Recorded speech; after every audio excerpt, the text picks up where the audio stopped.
Magandang araw pong muli mga boss. Ito pong gagawin ko ay may problema na kapag tinapakan mo po yung brake pedal niya, may vibration. Pangalawa, matigas po yung brake pedal niya. Ang ginawa po dito ng mekaniko, at dahil nga po sa may vibration po yung brake pedal, syempre ang takbo ng isip nung kagad, ipa-replace. Tapos, pinalitan po ng brake pad. Ayun po yung ginawa niya. Wala po nangyari. Kaya mula sa Santo Tomas, Batangas, napunta po ito dito sa Taguig. Una, sikwatin nyo yung return spring. Tapos itong hold down cap niya, idiin mo lang po yan. Tapos ipihit mo para bumitaw po siya hold down pin. Ganon din po sa kabila. Idiin mo lang po yung hold down cap. Tapos ipihit mo para bumitaw po sa hold down pin. O, tanggal na po siya, diba? Ganon lang po mga boss gagawin nyo. Ngayon, pag natanggal nyo na po yan, gumamit ka ng plier. Dito sa handbrake cable, meron po yung spring. Itulak mo po yun para matanggal mo po dito sa parking lever niya. Ganun lang po gagawin mga boss. Ayan yung inaangat ko. Nakakalawit po kasi yung cable mo sa parking lever. Kaya kita mo, tanggal na po siya.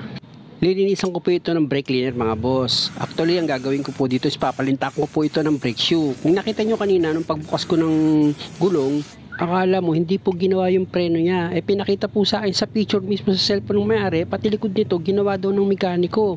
Pero tataka ako, sobrang luwag po ng adjustment niya. Ito po yung brake shoe na luma niya. I-zoom nyo, makikita nyo po, hindi pantay yung lining niya. Kakalasin ko itong return spring niya at saka itong adjuster lever, ililipat ko na po yan dito sa bago. Ayan po, kung nakikita nyo, ayan na po yung bagong brake shoe niya. At ito naman po yung return spring niya, kakabit ko po yan. Gamit po kayo ng flash dyan mga boss. Hindi ko po may pakita sa inyo dahil matigas po yan eh. O yan, ikabit ko na po. Pero madali lang po ikabit yan mga boss. Gumamit lang po ko ng pwersa. At ito po adjuster niya sa brake mga boss. Lagyan nyo po yan ng grasa para pag pinihit nyo, pag kinabit nyo siya, maluwag nyo po siyang i-adjust. Ganun po. Dito naman sa kabilang side ng brake shoe mga boss, meron po yung C-clip. Tanggalin nyo po yan. Itulak nyo lang po muna yung C-clip nya at saka nyo ngayon sikwatin ng flat screw para matanggal nyo ng mabilis. Ayan o, tingnan nyo, sandali ko lang siya natanggal. Tapos alisin nyo po dun yung parking lever, ilipat nyo na po siya dito sa bagong brake shoe. Ngayon, ibalik nyo po yung C-clip kasi itong binili kong brake shoe, wala po itong kasamang C-clip, kaya ingatan nyo po yung C-clip nyo na hindi po mawala. Minsan kasi pag tanggal nyo, tumatalsik. O pag naikabit nyo na po yung C-clip, ipitin nyo na ang plier nyo, tapos maglalak na po yan. At kung okay na po yung pagkakagawa nyo, pwede nyo na pong ibalik itong brake shoe. Pag nailagay nyo yung brake shoe, ilagay nyo na po yung hold down pin. Ayun po yung hold down pin yung hinawakan ko, tapos isentro nyo po yung brake shoe. Kailangan po nakaguide po yan, pati ito pong adjuster ng brake niya, kailangan nakasentro din. O lagay nyo na po yung hold down spring at saka itong hold down cap. Gamit ka dyan ng plier, idiin mo lang po yan. Pagkadiin mo, ipihit mo. Kailangan sa hold down pin idiin ka ron para hindi gumalaw yung hold down pin mo, sabay ipihit mo itong hold down cap. Pag pihit mo sa hold down cap, maglalak po yan. Tapos dito naman po sa baba ng brake shoe, hawakan mo ulit yung handbrake cable mo, itulak mo po yung spring niya. Ayan, gamit ka pa ng isang plier, ayan, para mailagay mo na po itong parking lever niya. May extrang kamay, yung po yung sa may-ari. Siya po nagkalawit ng handbrake cable sa parking lever. Dito naman po sa baba, meron po yung maliit na return spring. Ikalawit niya po yung brake shoe dyan, silang dalawa. Kailangan magkasama po silang dalawa. Tapos isentro mo po itong, yung adjuster mo sa preno. Ayan po, yung sinisentro ko, ayan, itaas mo. Tapos gamit ka po dyan ng flat screw. Yung manipis lang po gamitin mong flat screw. Sikwatin mo po yung return spring mo. I-shoot mo po yung flat screw dito sa butas ng brake shoe. Tsaka mo ngayon isikwat siya. Shoot po yan mga boss. Imposible hindi shoot yan. O, ayan, tingnan nyo. O, diba shoot siya? O, tsaka mo ngayon isentro itong brake adjuster mo. Ayan, kasi para pumasok po yan sa gatla ng brake shoe. Kung mapapansin mo, ayan, o, tamo, dahan-dahan pumasok, o.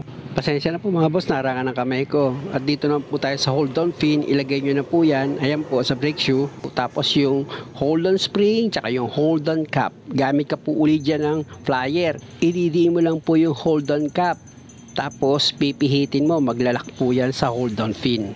At syempre huwag mo kalilimutang isentro yung brake shoe. Yan, ginagawa ko. Kailangan po pantay po yan bago mo ilagay itong brake drum. Para sigurado ka. O yan o. Makikita mo syempre bago yung brake shoe. Maluwag talaga yan. Mag-a-adjust ka ngayon mga boss. Ayan po yung adjuster mo. Huwag mo nang gamitin yung handbrake na mangangalay-ngalay ka pakakahila, masabi lang na tama siya. Diyan lang gagamit ka ng kaunting utak lang yan i-adjust mo na. Papahirapan mo pa ba yung sarili mo, pupunta ka sa loob, ihila-hilahin mo. O kaya yung isa naman sabi niya, ibalik yung brake drum, tsaka hihiga ka, sundutin mo sa likod. Yung mga turo na walang kabuhay-buhay, akala mo pakagagaling. Ayan lang po gagawin niya. Simpleng-simple lang. Gamit ka na ng kaunting utak, hindi ka pa napagod. Sinadya ko pong pahigpitan yan.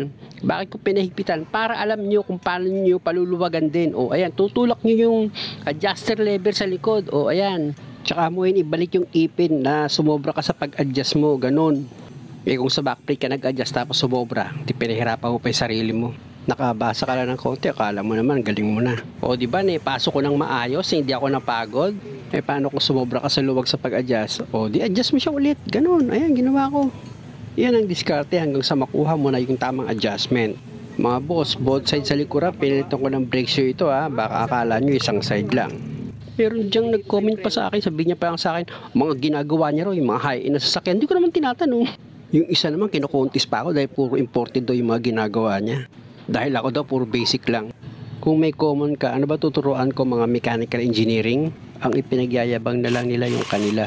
Wala naman akong paki dun. Kung nagsiyaman man kayo, edi walang problema sa akin. Ang tanong, galing ba naman sa maayos yung kita nyo? Baka mamay, galing lang yun sa mga panlalamang nyo, kaya kayo meron yan. Testing ko na nga to. Sa totoo lang mga boss, okay na po itong sasakyan. Salamat po sa panonood. At kung okay, pasubscribe po yung channel ko. At salamat po kay Mr. Arnold Laurente na nagtiwala po sa kakayahan ko. Isa po siyang seaman at kararating lang. Salamat po sa inyo lahat.